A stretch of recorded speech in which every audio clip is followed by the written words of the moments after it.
pourquoi tu fraudes le système? T'es avec des plaques polonaises, c'est pour les radars. T'es avec des plaques allemandes, c'est pour les radars. Qu'est-ce que tu fais? T'essayes de dévier les choses, tu payes moins cher à l'étranger, tu fais ceci, tu fais cela. Les gars, faut se calmer avec ça, c'est qu'ils connaissent rien à la location. Si on n'a pas de plaque française dès le début, c'est qu'il y a forcément une raison. Il y a forcément une raison. J'adorerais là être avec mes RS3, des A45S, une Porsche Macan, au GR8, etc. Être en plaque française. Déjà pour la crédibilité de la boîte, c'est un truc de fou. Pour tout. Voilà.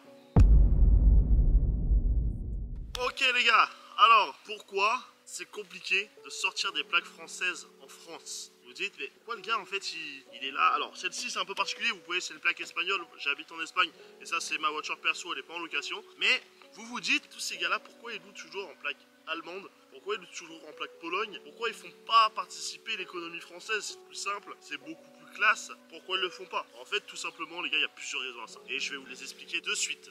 En fait la première des raisons c'est qu'on est en France. Simplement on est en France, tout est compliqué. On est dans un pays où vous entendez souvent les présidents, les politiques, les différentes personnes de vous dire d'entreprendre. Et oui, on vous encourage à entreprendre, etc. Sur le papier ou à l'oral. Par contre, dans la réalité des faits, c'est absolument pas la même chose. Si demain tu veux débuter une entreprise de tout type, que tu veux te lancer dans la location de voitures, dans la vente de voitures, je sais pas, dans le detailing automobile, être dans le bâtiment et reprendre une propriété agricole, etc. En fonction des secteurs, tu vas peut-être avoir des subventions avec d'autres noms. Nous, dans la location de voitures, c'est un peu compliqué. Et voilà, on vous incite fortement à vous lancer, mais on vous donne pas les cartes pour. Vous voyez ce que je veux dire? Donc, pour ça que c'est énormément compliqué. Déjà, dans un premier temps, d'arriver avec des garanties solides pour pouvoir sortir des voitures.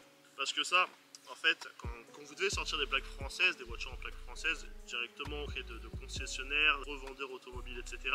Parce qu'on va vous demander, dans un premier temps, si vous la sortez en perso, il va falloir avoir des fiches de paie solides, être solide sur le papier. Donc en gros, là, je vous dis un exemple, mais une RS3, alors, je prends l'exemple de base d'une RS3 classique, sans option, pas de kilomètres. Donc commencez pas à me dire, oui, t'as vu les prix, c'est n'importe quoi, etc. Alors là, les prix que je vous raconte, c'est du 1100, 1300, 1400 euros.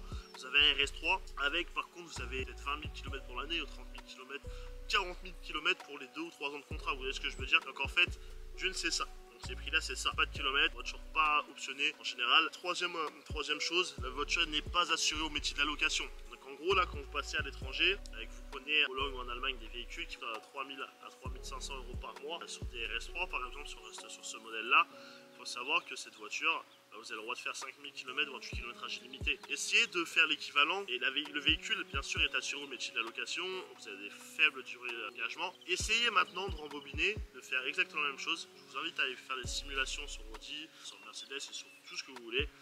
Adapter à un kilomètre de 5000 km par mois, même avec la plus petite durée d'engagement, par exemple sur un 45S, vous allez voir que vous allez être à 3300 euros. Plus cher que ce que je vous annonce.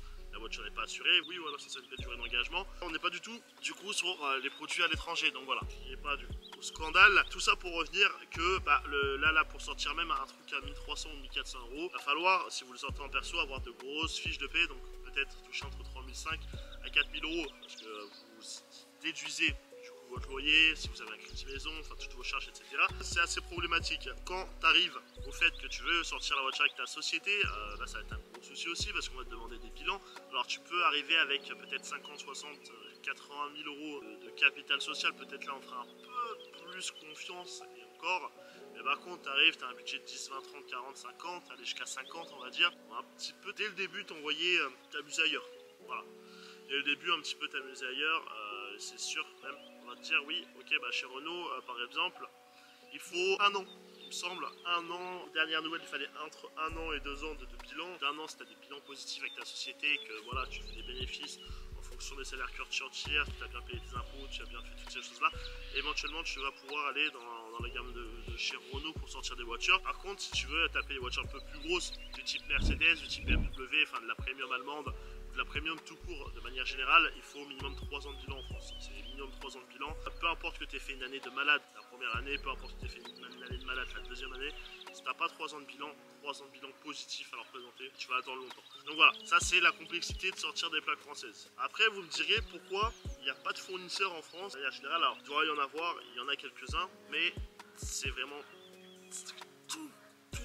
toute minime partie. Mais vous allez me dire pourquoi il n'y a pas de fournisseurs en majorité, pourquoi les mecs qui ont ces capacités à sortir de voiture, pourquoi ils prennent pas du coup les devants, ils prennent le marché aux Polonais, aux Allemands, etc.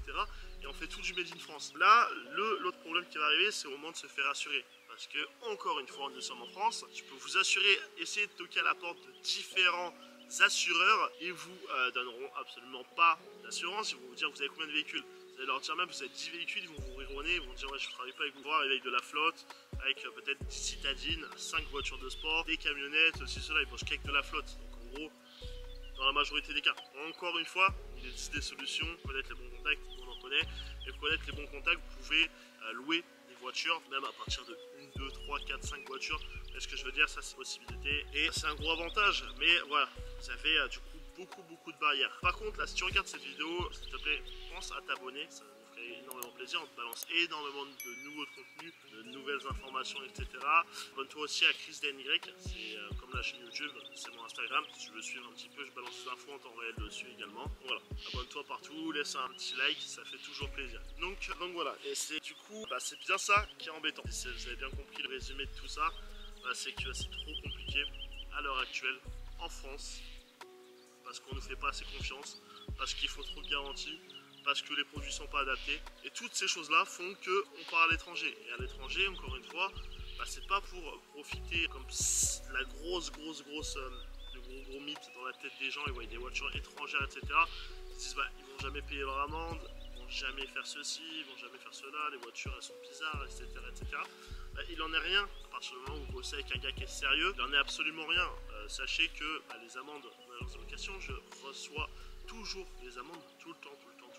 Alors ça prend un peu plus de temps qu'une amende classique à arriver, comme si c'était une plaque française, mais elle finit toujours par arriver et vous finissez toujours par être fiché. Un exemple, si vous avez trop d'amendes courues sur une voiture polonaise, allemande, etc., d'un moment, lors d'un contrôle, ils peuvent éventuellement vous la saisir si vous ne réglez pas de ces amendes. Vous saisir la voiture le temps que vous régliez ça avec l'administration, etc., que vous fassiez de la dénonciation de contrat, etc., de vos clients. Et voilà, tout simplement les gars, c'est du pro. Et faut juste pas écouter toutes ces bêtises. Bon, j'espère que la vidéo vous a plu. Encore une fois, abonnez-vous si ce n'est pas déjà fait. Et je vous retrouve à une prochaine vidéo. Allez, ciao l'équipe.